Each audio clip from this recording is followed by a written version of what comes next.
Dzina la Atate ndi la Mwana ndi la Mzimu Woyera. Amen. Takulandirani nonse ku programu ya Tilankhuleni Ambuye, ndipo lero ndi pa Monday, sabata yoyamba ya nthawi ino ya Lent, ndipo lero ndi pa 23 February 2026. Ndipo mawu athu oyamba alero akuchokera m'buku la Levitico mutu 19 kuyambira vesi ya 1 mpaka 2, kenaka vesi ya 11 mpaka na 18.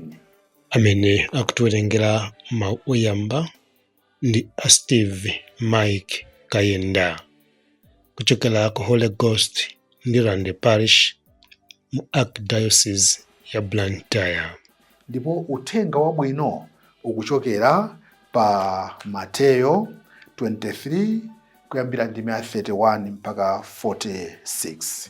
Amene akutiwerengera mawu a mthenga woyera komanso kutigawira mawu ndi Amosinyo Patrick Tawale kuchokera ku St Andrew Kagwa Parish mu Archdiocese ya Lilongwe. Mawu oyamba. Mawu a m'buku la Levitico. Chauta adawuzanso Mose kuti, uza mpingo wonse wa Israeli kuti, mukhale oyera, pakuti ine Chauta Mulungu wanu ndine woyera. Musabe, musachite zinthu zonyenga, ndipo musaname. Musalumbire m'dzina langa monyenga, ndi kumayipitsa dzina la ine Mulungu wanu pakutero. Ine ndine Chauta. Musachenjeretse mnzanu kapena kumubera zinthu zake. Musasunge malipiro a munthu wantchito usiku wonse mpaka mmawa. Musatemberere gonthi kapena kumuyikira chokhumudwitsa munthu wakhungu.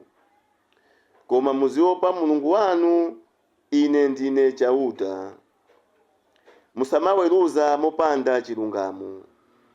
Musachite tsankho pakati pa anthu osowa ndi anthu otchuka, koma muziweruza mnzanu mwachilungamo. Musamangoyendayenda uku ndi uku, kumachita ukazitape pakati pa anthu a mtundu wanu.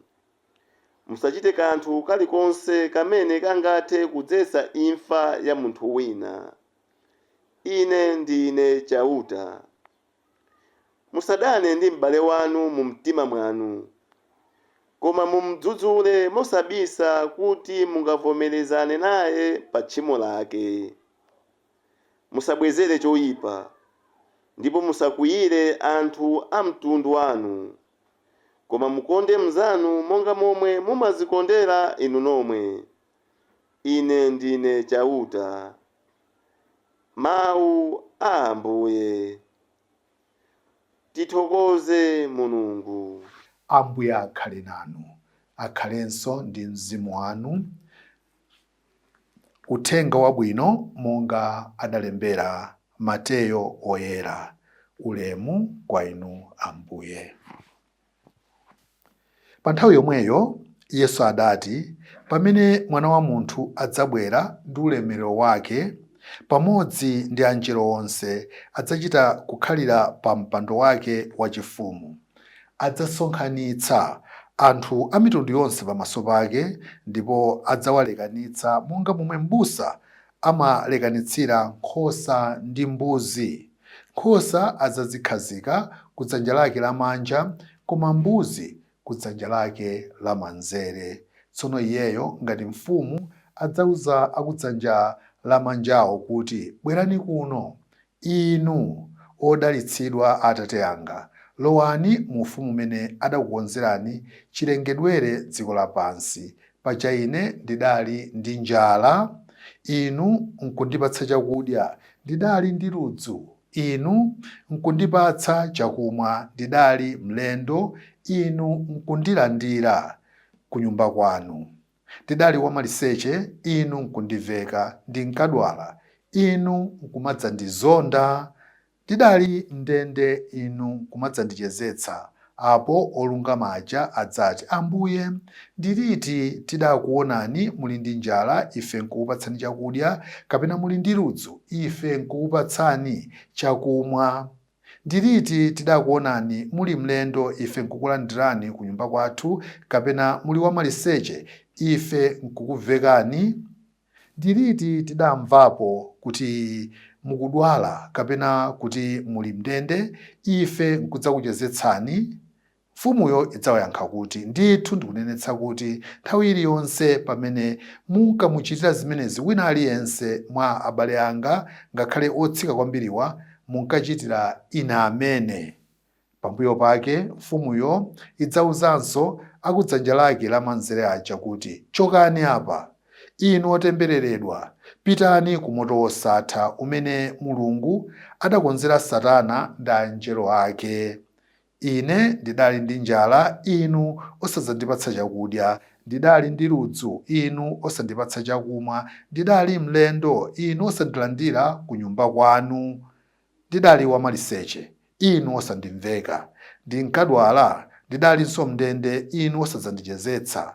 Apo nawonso adzati, Ambuye, ndi liti tidakuonani muli ndi njala, kapena muli ndi ludzu, kapena wamaliseche, ndi liti tidamvapo kuti mukudwala, kapena kuti muli mndende, ife osachitapo kanthu?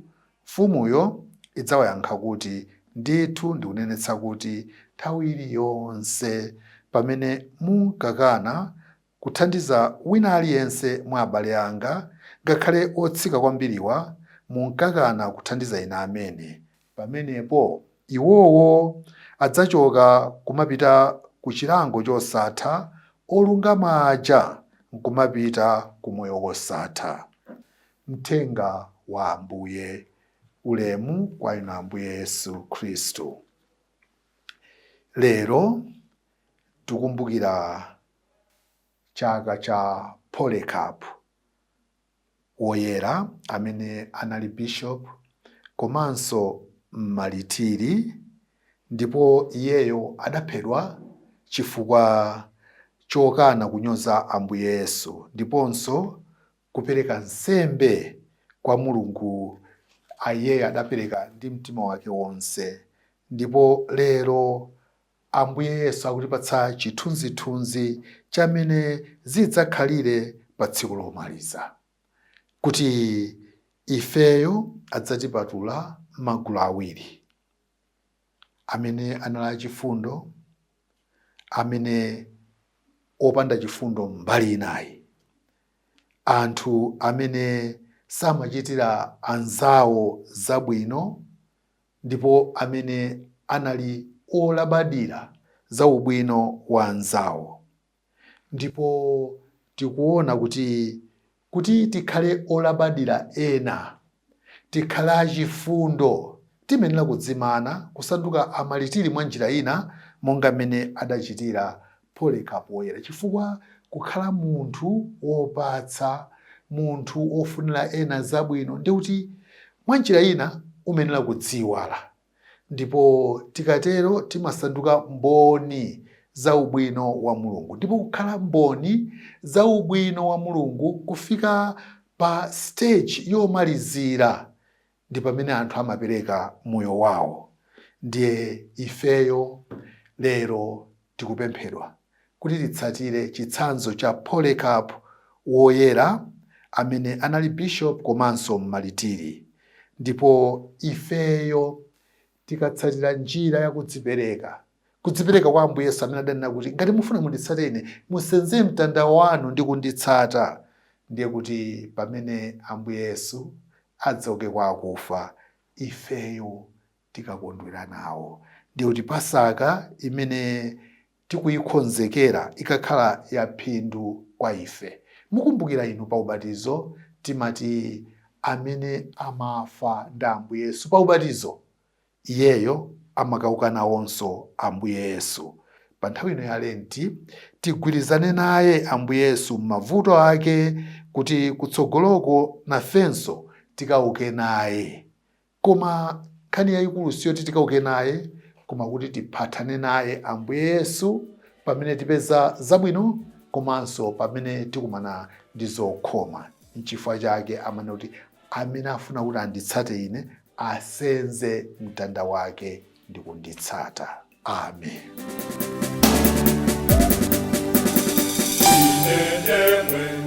Inedemwe